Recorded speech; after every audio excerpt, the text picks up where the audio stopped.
राधे राधे सभी को। कैसे हैं आप लोग? मैं तनुज स्वागत करता हूं आपका आपके अपने एजुकेशन चैनल साइंस बोले तो आई एम परफेक्ट सर पे।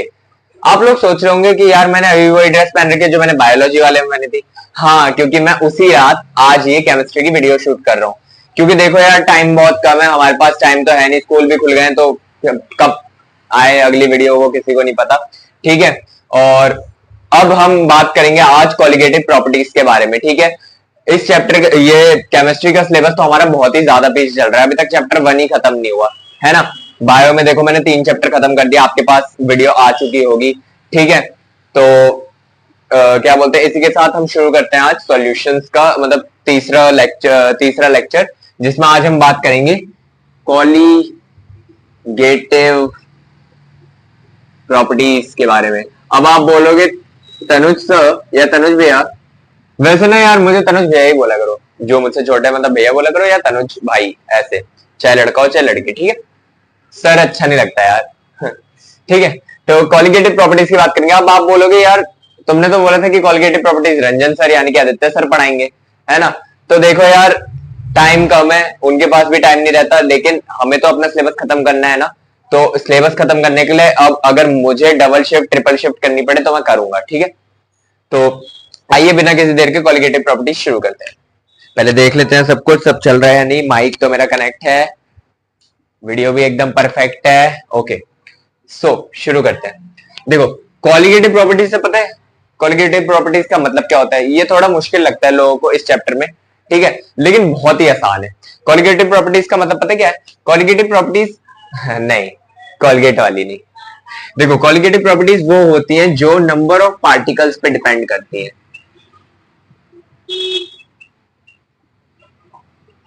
Depends on number of particles. देखो जैसे कि हमने पढ़ा था, ठीक है, कि अगर हम वेपर प्रेशर मतलब नॉन आइडियल सॉल्यूशन में एक नॉन वॉलेटाइल लिख लो, नॉन वॉलेटाइल सॉल्यूशन में जो वेपर प्रेशर होता है, इधर ही लिखते हैं, जो वेपर प्रेशर होता है वो कम हो जाता है ना। तो ऐसे ही सॉल्यूशंस में जो नंबर ऑफ जो कॉलिगेटिव प्रॉपर्टीज हैं वो आपके नंबर ऑफ पार्टिकल्स पे डिपेंड करती हैं।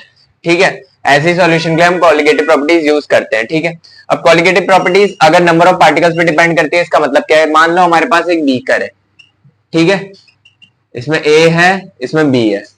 चलो बी ए को दूसरे रंग से लिख देते हैं, ए को ब्लैक से लिख लेते हैं यार, ज्यादा मार्कर तो है नहीं, ब्लैक और ब्लू ही है। देखो ए है, ए नॉन वॉलेटाइल है, ठीक है, यानी कि भाप नहीं बन सकता। मैंने आपको पहले की भी वीडियो में बता दिया था, डिस्क्रिप्शन में लिंक दे दूंगा, चिंता मत करो। ठीक है, कि non volatile solution non volatile substance क्या होते हैं जो कि भाप नहीं बन सकते। ठीक है, तो ए मान लो आपका नॉन वॉलेटाइल है। ठीक है, अब जो आपका ए नॉन वॉलेटाइल है, ठीक है, तो कॉलिगेटिव प्रॉपर्टीज ने क्या बोला कि depends on number of particles. कितने नंबर ऑफ पार्टिकल्स है बी के, इस पे कॉलिगेटिव प्रॉपर्टी डिपेंड करेगी। अगर वहां एक नॉन वॉलेटाइल सब्सटेंस भी है तो। ठीक है, अभी इतना ही समझते हैं। ठीक है, अभी मुझे पता आपको बहुत सारी कंफ्यूजन हो रही है, ठीक है, लेकिन अभी जैसे जैसे मैं समझाऊंगा ना वैसे वैसे आपको ये बहुत इजी लगने लगेगा। ठीक है, देखो कॉलिगेटिव प्रॉपर्टीज आपकी नंबर ऑफ पार्टिकल्स पे डिपेंड करती है, नेचर पे डिपेंड नहीं करती है, नेचर पे डिपेंड नहीं करती है। मान लो ये सॉल्यूशन था, एक नॉन वॉलेटाइल सॉल्यूशन था, इसमें मैंने कुछ डाल दिया, इसमें मान लो मैंने चीनी डाल दी, चीनी डाल दी, ठीक है, चीनी डाल दी 2 ग्राम, 2 ग्राम चीनी डाल दी। ठीक है, अब कॉलिगेटिव प्रॉपर्टी अगर हमें सॉल्यूट का नंबर ऑफ पार्टिकल निकालना हो तो कितना होगा? 2 ग्राम होगा, नंबर ऑफ पार्टिकल 2 ग्राम होगा। अब इसी की जगह अगर मैं नमक डाल दूं, इसी की जगह अगर मैं नमक डाल दूं 2 ग्राम, तो भी इस सॉल्यूशन को कोई फर्क नहीं पड़ेगा। ठीक है, चीनी नमक उससे कोई फर्क नहीं पड़ेगा, लेकिन क्या बोलते हैं उसके नंबर ऑफ पार्टिकल से पड़ेगा। अगर मैं इसमें नमक डाल दूं तो भी वेपर प्रेशर कम ही रहेगा, नॉन वॉलेटाइल एक है, वेपर प्रेशर कम। चीनी डालू तो भी कम रहेगा। ठीक है, नेचर ऑफ मटेरियल से उसे कोई फर्क नहीं पड़ता कि नेचर आप क्या रख रहे हो, क्या चीज इस्तेमाल कर रहे हो, उसे पार्टिकल के नंबर से फर्क पड़ता है कि कितना वेपर प्रेशर कम होगा, वो नंबर ऑफ पार्टिकल पे डिपेंड करेगा। अब समझ में आया?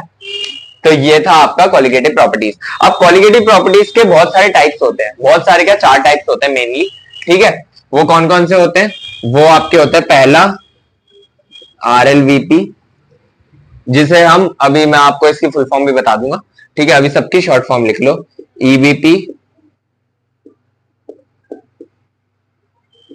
DFP एंड ऑस्मोसिस, ठीक है, osmosis and osmotic pressure, osmotic pressure, इसी में आपका रिवर्स ऑस्मोसिस भी आ जाएगा, ठीक है, तो उसको अलग से लिखने की जरूरत नहीं है, ठीक है। RLVP, EBP, DFP, osmosis and osmotic pressure, अब ये क्या बला है इसके बारे में एक एक करके समझते हैं। सबसे पहले RLVP के बारे में बात करते हैं, तो ये आप लिख लीजिए, फिर आगे बढ़ते हैं। आइए अब बात करते हैं अपने RLVP, which is relative lowering, इसकी फुल फॉर्म होती है relative lowering of vapour pressure. देखो मैं सबके नाम से उनके काम भी समझाता जाऊंगा बहुत इजीली। देखो relative lowering of vapour pressure, यानी कि वेपर प्रेशर का कम होना ही आपका RLVP कहलाता है। अब कम कैसे होगा, मान लो मैंने एक सब नॉन वोलेटाइल ले, ठीक है, एक नॉन वोलेटाइल सॉल्यूशन ले लिया, ठीक है, ठीक है, अब उसमें मैंने एक ऐसी चीज डाली, एक ऐसा नॉन वोलेटाइल सब्सटेंस एक और डाला। अरे यार ये गाने रात में भी चैन नहीं है ऑटो वालों को, ठीक है, एक ऐसा नॉन वोलेटाइल सब्सटेंस डाला जिसने इसका वेपर प्रेशर और कम कर दिया, ठीक है, कम कर दिया, तो क्या होगा, पहले इसका वेपर प्रेशर मान लो 10 था, अब इसका वेपर प्रेशर कम होके 5 हो गया, ठीक है। तो RLVP क्या होता है, RLVP हमें बताता है कि कितना वेपर प्रेशर पे फर्क पड़ा है, ठीक है, वेपर प्रेशर कितना कम हुआ है वही हमें RLVP बताता है, इसका ज्यादा इसमें सोचने की जरूरत नहीं है। अच्छा, आपके एनसीईआरटी बुक टेक्स्ट बुक्स में और भी चीज, एक और चीज दी होगी कि RLVP जो है वो आपका इक्वल होता है मोल फ्रैक्शन ऑफ सोल्यूट के, मोल फ्रैक्शन, मोल फ्रैक्शन के मोलैलिटी के, एक मिनट यार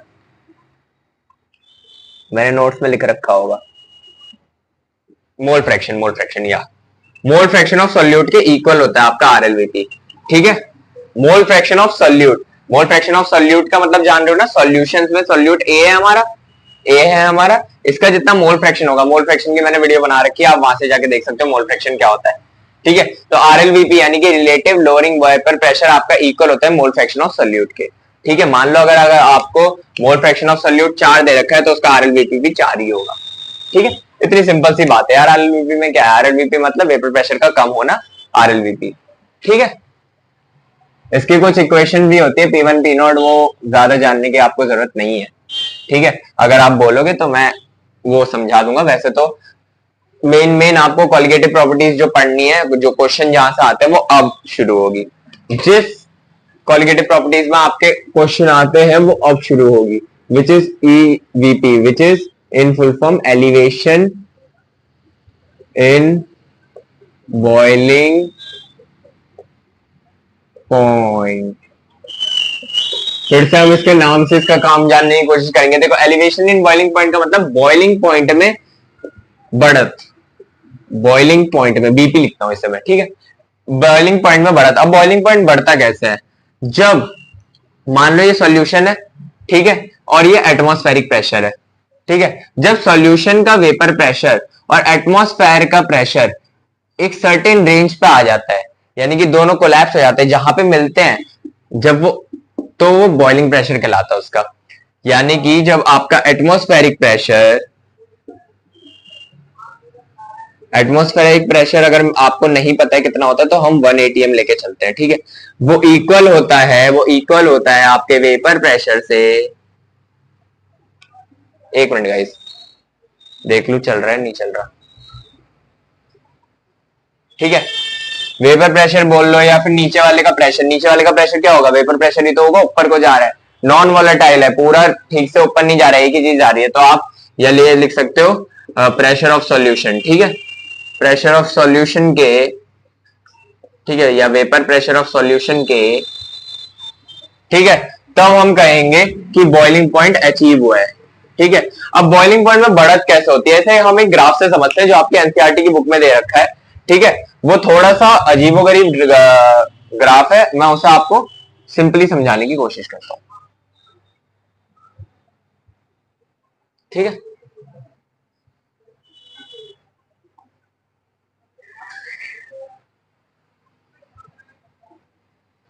चलो ग्राफ देखते हैं।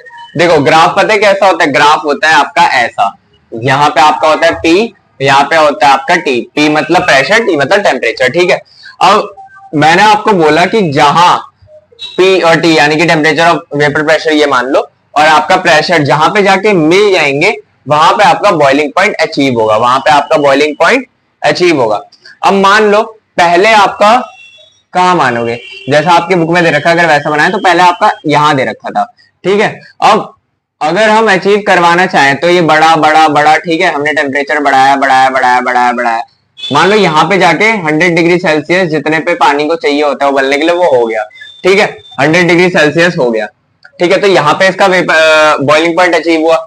ठीक है, तो हम कहेंगे कि यहाँ पे इसका टीबी है। ठीक है, टीबी है, टीबी यानी कि टीबी नॉट लिखते हैं। टीबी नॉट क्यों लिखते हैं, यानी कि temperature of boiling at initial point, initial यानी कि शुरुआत में। अब मान लो मैंने आपसे क्या कहा कि अगर प्रेशर कम होता है, अगर प्रेशर कम होता है मतलब नॉन वोलेटाइल, अगर आप सोल्यूट, मान लो मैंने इसमें एक नॉन वोलेटाइल सब्सटेंस डाल दिया जो भाप नहीं बन सकता, तो प्रेशर कम होगा। अब मान लो हमने प्रेशर यहां से शुरू किया, तो इसे बढ़ते बढ़ते टेम्परेचर को बढ़ते बढ़ते बढ़ते बढ़ते बढ़ते बढ़ते बढ़ते यहां, ठीक है, यहां। अब ये क्या होगा, टीबी होगा। टीबी यानी कि temperature of boiling point final, F भी लिख सकते हो आप, मैं एफ नहीं लिख रहा। ठीक है, टीबी और टीबी नॉट। ठीक है, अब आप देख पा रहे हो कि पहले यहां था, अब ये इधर आ गया, तो इसका जो फर्क होता है वो होता है डेल्टा टीबी। डेल्टा टीबी यानी कि change in temperature of boiling point. ठीक है, अब मान लो ये पहले 100 था, अब ये पहुंच के हो गया 110 डिग्री, यानी कि जहां पे आपका पानी 100 डिग्री पे भाप बन रहा था, बॉइलिंग पॉइंट उसका अचीव हो रहा था, अब 110 डिग्री पे हो रहा है या फिर 120 पे हो रहा है। ठीक है, तो ये आपका एलिवेशन इन बॉइलिंग पॉइंट होता है। ठीक है, अगर मैं आपसे बोलूं कि आपको निकालना है टीबी, डेल्टा टीबी आपको निकालना है कि चेंज कितना है, तो आप क्या करोगे, फाइनल माइनस इनिशियल ही तो करोगे, final minus initial, sorry initial. ठीक है, मान लो फाइनल हमारा कितना था 120 माइनस 100, आपका कितना आ जाएगा भाई, 20 डिग्री का या 20 का आपका चेंज आया। ठीक है, 20 का आपका चेंज आया। अच्छा, अब अगर हम इसे अगर फॉर्मूला के बेस पे हम इसे डिराइव करें, तो आपकी बुक में एक बात लिखी है, जो टीबी होता है ना, टेम्परेचर ऑफ बॉइलिंग पॉइंट, वो आपका डायरेक्टली प्रोपोर्शनल होता है मोलैलिटी के। अब मोलैलिटी के प्रोपोर्शनल क्यों होता है, मैंने आपको बताया कि जितने भी आपके क्वालिटेटिव प्रॉपर्टीज है वो आपका नंबर ऑफ पार्टिकल्स पे डिपेंड करेंगे। तो मोलैलिटी क्या है, मोलैलिटी आपका होता है number of moles of solute upon में mass in kilogram, number of moles यानी कि पार्टिकल्स, नंबर ऑफ पार्टिकल्स। ठीक है, इसलिए मोलैलिटी की डायरेक्टली प्रोपोर्शनल होता है। और मैंने आपको बताया था कि जब भी हम प्रोपोर्शनलिटी का साइन हटाते हैं तो कोई ना कोई कांस्टेंट लगाते हैं, तो पता है कांस्टेंट क्या लगेगा, इज इक्वल टू के ही लगेगा। ठीक है, के बी लगेगा इस बार। ठीक है, के बी और मोलैलिटी का एम लगा देते हैं, तो ये इसका फॉर्मूला इसके आपको फुल फॉर्म बता देता हूं जरा। ठीक है, मैं आपको जरा फुल फॉर्म बता देता हूं, एक मिनट गाइस, एक मिनट। वो क्या है ना, मैं भी लिखता रहता हूं तो मैं भी भूल जाता हूं। ठीक है, देखो केवी की इसमें फुल फॉर्म होती है मोलल एलिवेशन कांस्टेंट, कांस्टेंट को सीओएस ऐसे लिख दूं। ठीक है, या फिर इसको एक और नाम से जाना जाता है एब्यूलियो, एब्यूलियो था ना, एब्यूलियोस्कोपिक, एब्यूलियोस्कोपिक कांस्टेंट। ठीक है, दो नाम होते हैं इसके, एक होता है आपका सिंपल सा, एक होता है आपका सिंपल सा मोलर कांस्टेंट, या फिर एब्यूलियोस्कोपिक कांस्टेंट। ठीक है, ब्रैकेट में आपका केमिस्ट्री की बुक में आपका ब्रैकेट में दे रखा है, तो आपको पता होना चाहिए। ठीक है, एम का मतलब यहाँ पे मोलैलिटी है, एम का मतलब आपका यहाँ पे मोलैलिटी है, और टीबी का मतलब आप जानते हैं टेम्परेचर ऑफ बॉइलिंग पॉइंट है। ठीक है, अब मान लो आपसे पूछे जाते कि केबी क्या, केबी मतलब केबी और टीबी में रिलेशन क्या है, केबी और टीबी में रिलेशन क्या है। तो अगर हम मास मोलैलिटी को 1 ले लेते हैं, 1 का मतलब यानी कि 1 अपॉन में 1000 किलोग्राम, इसका मतलब कितना होगा, 1 मोलैलिटी तो होगा, है ना, 1 मोलैलिटी होगा। अगर हम इसको 1 ले लेते हैं तो इंटू में 1 कितना होगा, केबी आ जाएगा, टीबी यानी कि टीबी केबी इंटू में 1 कितना होगा, तो आपका केबी क्या है, केबी कुछ नहीं है, आपका टेम्परेचर ऑफ बॉइलिंग पॉइंट ही केबी भी है, यानी कि मोलर एलिवेशन कांस्टेंट टीबी दोनों इक्वल है। ठीक है, तो ये बात हो गई आपके एलिवेशन इन बॉइलिंग पॉइंट की। कितना आसान था, बॉइलिंग पॉइंट में बढ़त आपकी एलिवेशन इन बॉइलिंग पॉइंट कहलाता है। ये रहा उसका फॉर्मूला बेस, और ये रहा अगर आपका सीधा सीधा आपको क्वेश्चन दे रखा हो। ठीक है, क्वेश्चन प्रैक्टिस हम इसमें नहीं करेंगे, क्वेश्चन प्रैक्टिस के लिए आप मुझे अलग से बताएंगे। मैं इस चैप्टर के, मैं और रंजन सर मिलके जैसे ये चैप्टर खत्म होगा इसके क्वेश्चन निकालेंगे। ठीक है, आगे बढ़ते हैं। So the third colligative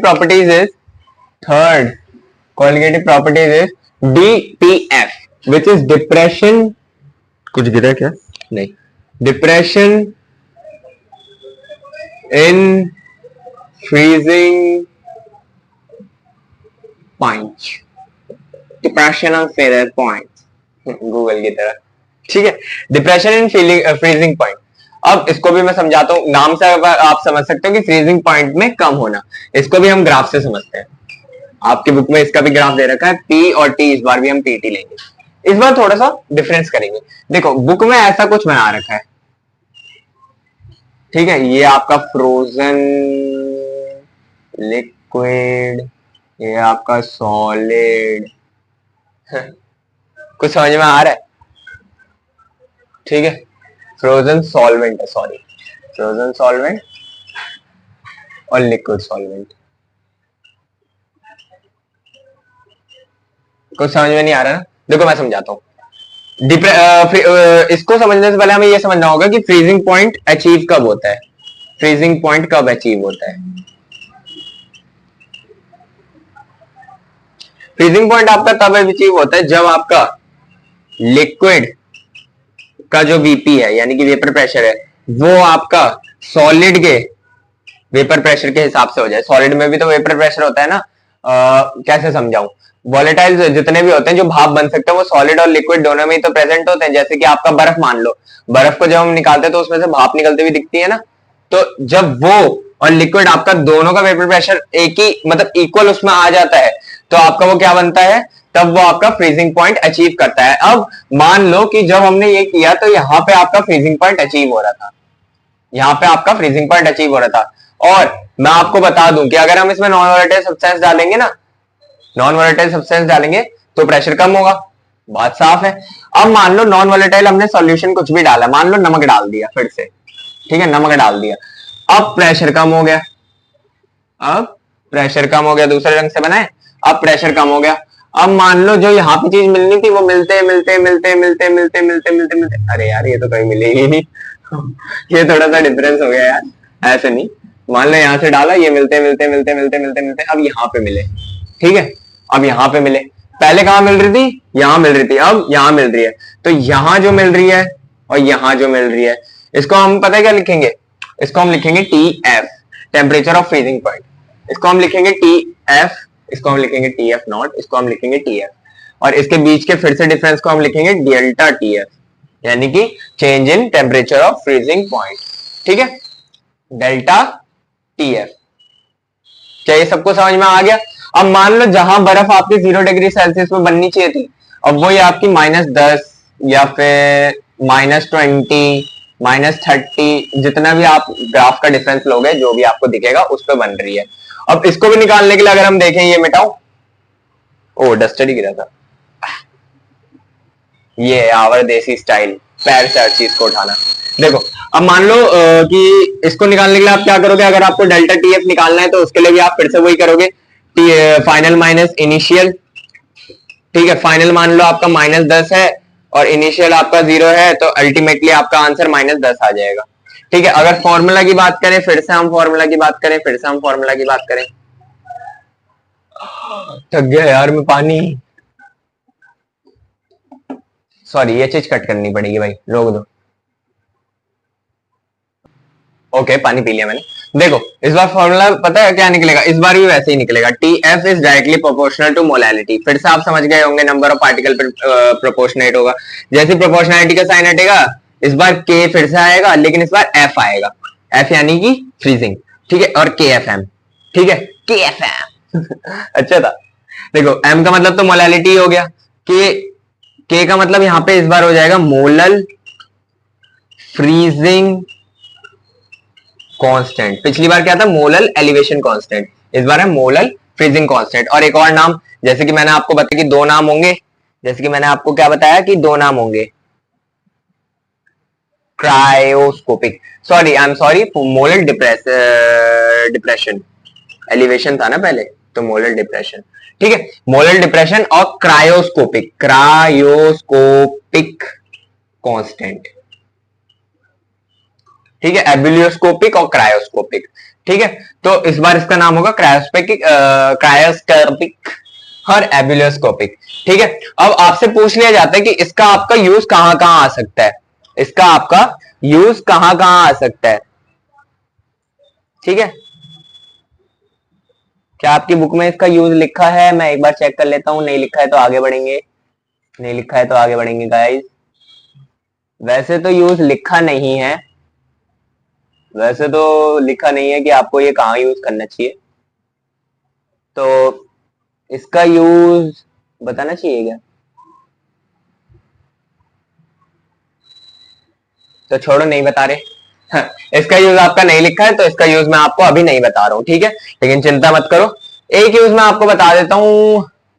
एक एग्जांपल लिख लो, हमें हमारे सर ने बताया था इथाइल ग्लाइकोरॉल, ये एक एंटी फ्रीजिंग होता है, एंटी फ्रीजिंग होता है जो कि कार्स में यूज किया जाता है, और वो इसी पे बेस्ड होता है। कैसे, देखो जब बर्फ के इलाकों में कार का टेम्परेचर मतलब कम होने से, कार का जहां पानी होता है वहां पे, कार में क्या होता है, कार में पानी भी डलता है तो वहां पे ना बर्फ जम जाती है, तो उसको कम करने के लिए क्या होता है, एक नॉन वोलेटाइल सब्सटेंस डाला जाता है। तो नॉन वोलेटाइल सब्सटेंस डालने से क्या होता है, नॉन वोलेटाइल सब्सटेंस डालने से प्रेशर कम होता है, टेम्परेचर कम होता है, तो जो चीज अगर 0 डिग्री सेल्सियस पे बर्फ बन रही थी वो अब 20 डिग्री सेल्सियस पे बनेगी, -20 डिग्री सेल्सियस पे, ठीक है। तो उससे कार का पानी पानी ही रहता है, ठीक है। तो एंड इथाइल ग्लाइकोरॉल, ग्लाइकोरॉल ही होता है ना, हाँ ग्लाइकॉल, ग्लाइकोरॉल नहीं ग्लाइकॉल, इथाइल ग्लाइकॉल, यार क्या लिख रहा हूं मैं, इथाइल ग्लाइकॉल एक एंटी फ्रीजिंग होता है जो कि कार्स में यूज किया जाता है, ये आप लिख सकते हो, ठीक है। वैसे इसमें पूछा नहीं है तो मैं इतना ही बता रहा हूं, ठीक है।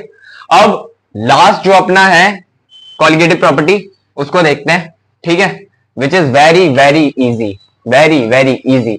बायो के स्टूडेंट अगर आप हो, अगर आप बायो के स्टूडेंट हो तो आपके लिए ये मतलब एकदम मस्त होने वाला है, क्योंकि बायो के स्टूडेंट को तो ये पता होना ही चाहिए, होता ही है, ऑस्मोसिस एंड ऑस्मोटिक प्रेशर, या you're right, osmosis and osmotic pressure, ठीक है। अब ये होता क्या है समझो, देखो जिसको नहीं जिसको पता है वेल एंड गुड, कमेंट कर दीजिए, जिसको नहीं पता वो समझ लो।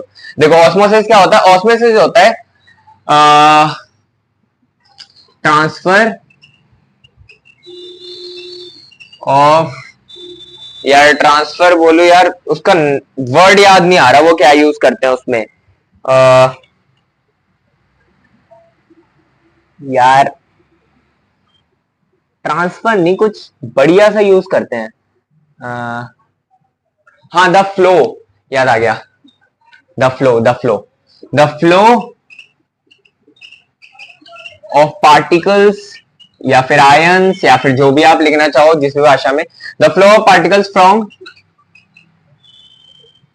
Lower concentration to higher through SPM. अब ये एसपीएम क्या है, देखो एसपीएम होता है आपका सेमी परमिएबल मेम्ब्रेन, यानी कि बहुत ही पतला मेम्ब्रेन, बहुत ही पतला मेम्ब्रेन, ठीक है, बहुत ही पतला मेम्ब्रेन, जो मतलब सेमी परमिएबल यानी कि सेमी आधा और परमिएबल यानी कि परमिशन, आधी परमिशन देता है, थोड़ी बहुत परमिशन देता है पार्टिकल्स को इधर उधर होने की। तो ऑस्मोसिस क्या होता है, वो प्रोसेस होता है जिसमें फ्लो ऑफ पार्टिकल्स, आयंस या जो भी आप कहना चाहो, वो होता है लोअर कंसंट्रेशन से हायर कंसंट्रेशन में थ्रू एसपीएम। एक बार हमारे सर ने, केमिस्ट्री वाले सर ने पूछा कि ऑस्मोसिस क्या होता है, हम लोग बड़ी खुशी खुशी में बताने लग गए सारे आधी क्लास के। मैंने सोचा यार सब लोग सही तो बता रहे हैं, क्या गलती हो रही है। फिर मैंने बताया, सब लोग बोल रहे थे हायर टू लोअर, ठीक है, हायर टू लोअर आपका रिवर्स ऑस्मोसिस होता है, ठीक है। तो इसमें मैंने बोला कि द फ्लो ऑफ आयंस, बहुत अच्छा, the flow of ions from lower to higher concentration is termed as osmosis. मुझे लगा तालियां बजाएंगे, सर बोल रहे नहीं ये गलत है ठीक है, सर बोल रहे देखो बच्चा तुमने सही बोला बिल्कुल, लेकिन तुमने क्या गलती कर दी कि एसपीएम नहीं बोला। एसपीएम बोलना बहुत ज्यादा जरूरी होता है, यानी कि सेमी परमिएबल मेम्ब्रेन, ठीक है, सेमी परमिएबल मेम्ब्रेन। तो ऑस्मोसिस होता है आपका the flow of particles from lower concentration to higher concentration through a semi permeable membrane, ठीक है। अब ऑस्मोसिस तो हम समझ गए, लेकिन ये ऑस्मोटिक प्रेशर क्या होता है। देखो मान लो हमारे पास एक बीकर है, ठीक है, इसमें एक सेमी परमिएबल मेम्ब्रेन है, ये लो कौन सा है, लो आपका कहां का होगा, लो किसका होगा, ठीक है, लो है, ये हाई, उल्टा करते हैं, उल्टा नहीं यार यही करते हैं, ये हाई है ये लो है। अब लो से हाई में जाना है, ठीक है, तो लो से हाई में जाने के लिए जो प्रेशर चाहिए होगा वही आपको ऑस्मोटिक प्रेशर लगता है। या फिर ये कर लो to prevent the pressure use to prevent osmosis, जो प्रेशर आपको ऑस्मोसिस को रोकने के लिए लगता है वो आपका ऑस्मोटिक प्रेशर कहलाता है, ऐसा बुक में लिखा हुआ है, ठीक है। To the pressure use to prevent osmosis is termed as osmotic pressure, ठीक है, ऑस्मोटिक प्रेशर, ठीक है। अब ऑस्मोटिक प्रेशर का एक सिंबल होता है, इसको मिटाओ, इसको मिटाओ मिटाओ मिटाओ मिटाओ मिटाओ, देखो लिखते जाना साथ साथ, क्योंकि रात हो गई है, मेरे पास टाइम नहीं है, मुझे सोना भी है, सुबह उठना भी है, स्कूल जाना भी है। देखो ऑस्मोटिक का सिंबल होता है पाई, पाई, इसकी कोई वैल्यू नहीं होती कहीं। आप अगर जैसे देखो पाई का जब हम खोलते हैं ना पाई को, मतलब ये मान लो पाई इस बार डायरेक्टली प्रोपोर्शनल होगा मोलैरिटी के। मोलैरिटी के क्यों होगा, ऑस्मोसिस, सारा खेल पानी का हो रहा है, तो पानी यानी कि मोलैरिटी, ठीक है। तो इस बार जब हम ये हटाएंगे, इस बार, ठीक है, इस बार जब हम ये हटाएंगे ना मोलैरिटी का साइन, तो CRT आएगा, R आपका कांस्टेंट होगा, ठीक है।